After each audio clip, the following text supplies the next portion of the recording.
সোনা চুরির অভিযোগে গ্রেপ্তার বিজেপি নেতা। ওড়িশায় গ্রেপ্তার মেদিনীপুরের বিজেপি যুব মোর্চার নেতা। অভিযোগ, চুরির পর গাড়িতে চেপে পালানোর সময় দুর্ঘটনা ঘটে, আর তখনই বিজেপি নেতাকে ধরে ফেলেন স্থানীয়রা। ভিন রাজ্যে গিয়ে পদ্ম নেতার সোনা চুরির ভিডিও ভাইরাল।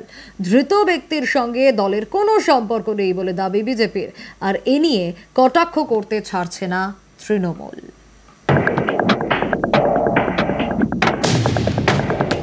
গয়নার দোকানে সোনার অলংকার দেখছেন ক্রেতা। কিছুক্ষণ পর পরিস্থিতি বুঝে গয়না নিয়ে চম্পট।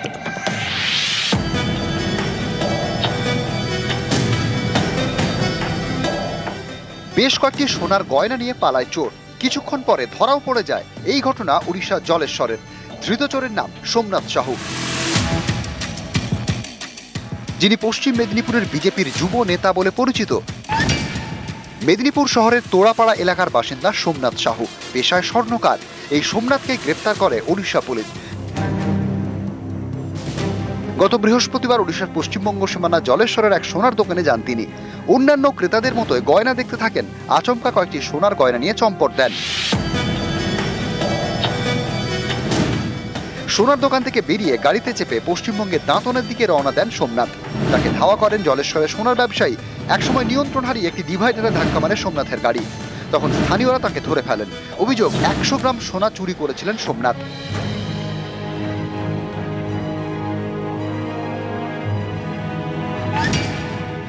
বছর 2 আগে তিনি মেদিনীপুর সাংগঠনিক জেলার বিজেপি যুব মোর্চার সম্পাদক ছিলেন। এই দেখুন, মেদিনীপুর সাংগঠনিক জেলার বিজেপি যুব মোর্চার সেই সদস্য তালিকা। 2023 সালের এই তালিকায় সম্পাদক হিসেবে সোমনাথ সাহুর নাম রয়েছে। দীর্ঘ প্রায় 1 বছরেরও বেশি সময় দলের সাথে ওর কোনো যোগাযোগ নেই। এই মুহূর্তেও দলের কেউ না। নতুন জেলা সভাপতি ডিক্লেয়ার হওয়ার পর আমাদের সাংবিধানিক নিয়ম অনুযায়ী কোনো জেলা কমিটির পদাধিকারী বা জেলা কমিটির কোনো অস্তিত্ব নেই। এই মুহূর্তে না ও কোনো দলের দায়িত্বে আছে, না ও দলের কোনো অংশের সাথে ওর কোনো যোগাযোগ আছে। প্রার্থিত হয়েছিল কাউন্সিলরেতে আজ থেকে 3 বছর আগে। বিজেপির এই রাজ্যে মাদক পাচারে যুক্ত, সোনা পাচারে যুক্ত বিজেপির বিভিন্ন স্তরের নেতৃত্ব হাতে নাতে ধরা পড়েছে। এরকম উদাহরণ অসংখ্য। বিজেপির মতো একটা দলের কাছ থেকে এর চেয়ে বেশি আশা করা যায় না, কারণ এদেরই নেতা তথাগত রায় একটা কথা বলেছিল যে পুরো বিজেপিটায় কাঞ্চনে কামিনীতে ডুবে আছে, এবং তার উদাহরণ ভুরি ভুরি আমরা গত কয়েক বছর ধরে পেয়েছি। শোভন দাস, নিউজ 18 বাংলা। বেসরকারি স্কুলের সঙ্গে টক্কর, সরকারি স্কুলেও চালু স্মার্ট ক্লাস। কলকাতার আলিপুরের শাহাপুর গার্লস হাই স্কুলে চালু স্মার্ট ক্লাস। এলাকার আরও কয়েকটি সরকারি স্কুলে স্মার্ট ক্লাস চালুর উদ্যোগ।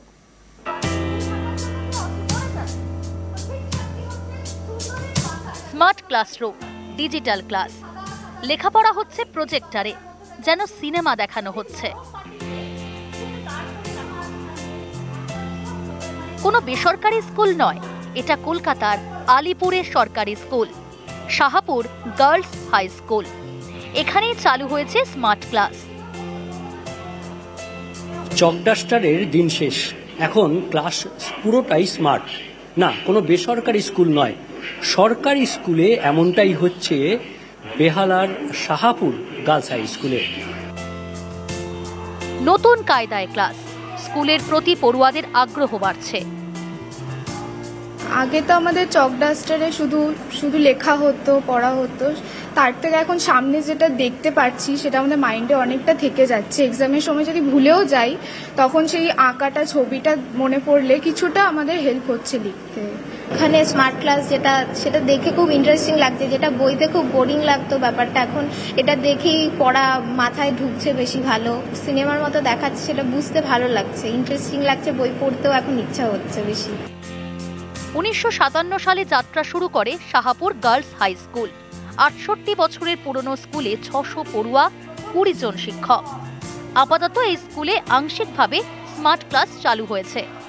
ধাপে ধাপে স্মার্ট ক্লাসের সংখ্যা বাড়ানো হবে। ভিজুয়াল এফেক্টের সবসময়, এটা সাইকোলজিতেই বলুন না কেন, এটা সবসময় একটা অন্য ধরনের এফেক্ট থাকে।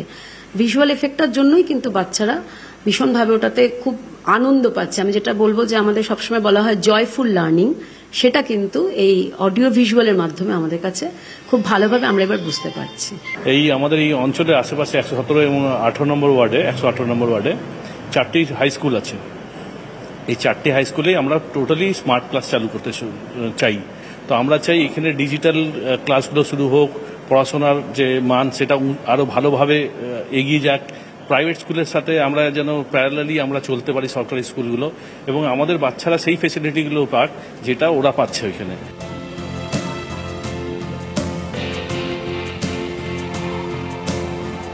এরকমভাবেই অন্যান্য স্কুলেও স্মার্ট ক্লাস করার ভাবনা চিন্তা, যেখানে প্রজেক্টর থাকবে, যেখানে এলইডি স্ক্রিন থাকবে, চক ডাস্টার নয়, এখন এলইডি স্ক্রিনে পড়াশোনা করবে সরকারি স্কুলের ছেলেমেয়েরা। ক্যামেরায় বিপুলের সঙ্গে বিশ্বজিৎ, নিউজ 18 বাংলা। সরু রাস্তায় প্রতিদিন যানজট, এই সমস্যা মেটাতে দুর্গাপুরে তৈরি হবে 2টি 4 লেনের রাস্তা। এর জন্য 20 কোটি টাকা বরাদ্দ আসানসোল দুর্গাপুর উন্নয়ন পর্ষদের। হাওড়ার আমতা পেল 20 কোটি টাকা খরচে নতুন সেতু। 4 লেনে 2টো রাস্তা তৈরি হবে, তার আগে হয়ে গেল শিলান্যাস। দুর্গাপুরের বিধাননগর ইমন কল্যাণ সরণি, সিটি সেন্টারের কাছে আম্বেদকর সরণি, 2টো গুরুত্বপূর্ণ রাস্তা। প্রতিদিন এই রাস্তায় ভিড় আর যানজট, এই সমস্যা মেটাতে উদ্যোগ নিয়েছে আসানসোল দুর্গাপুর উন্নয়ন পর্ষদ।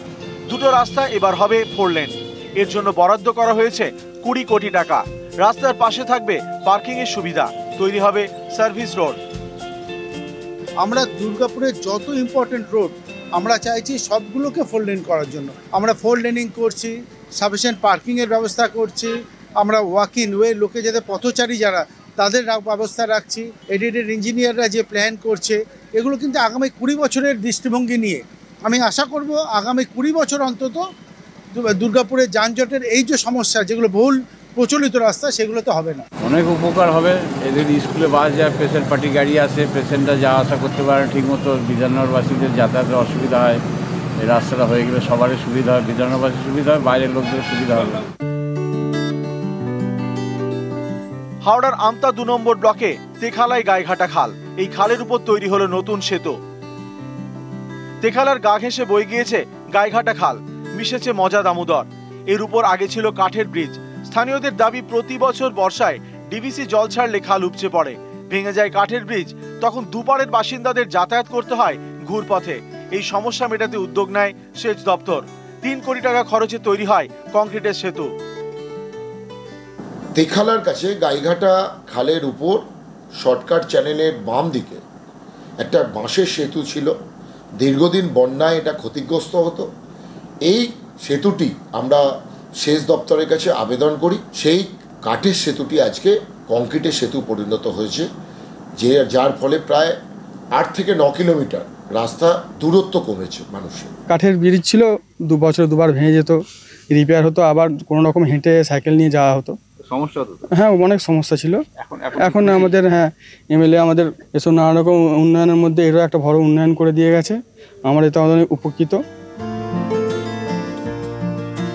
দুর্গাপুর থেকে অর্পণ চক্রবর্তী এবং আমতা থেকে সন্তু মালিক, নিউজ 18 বাংলা।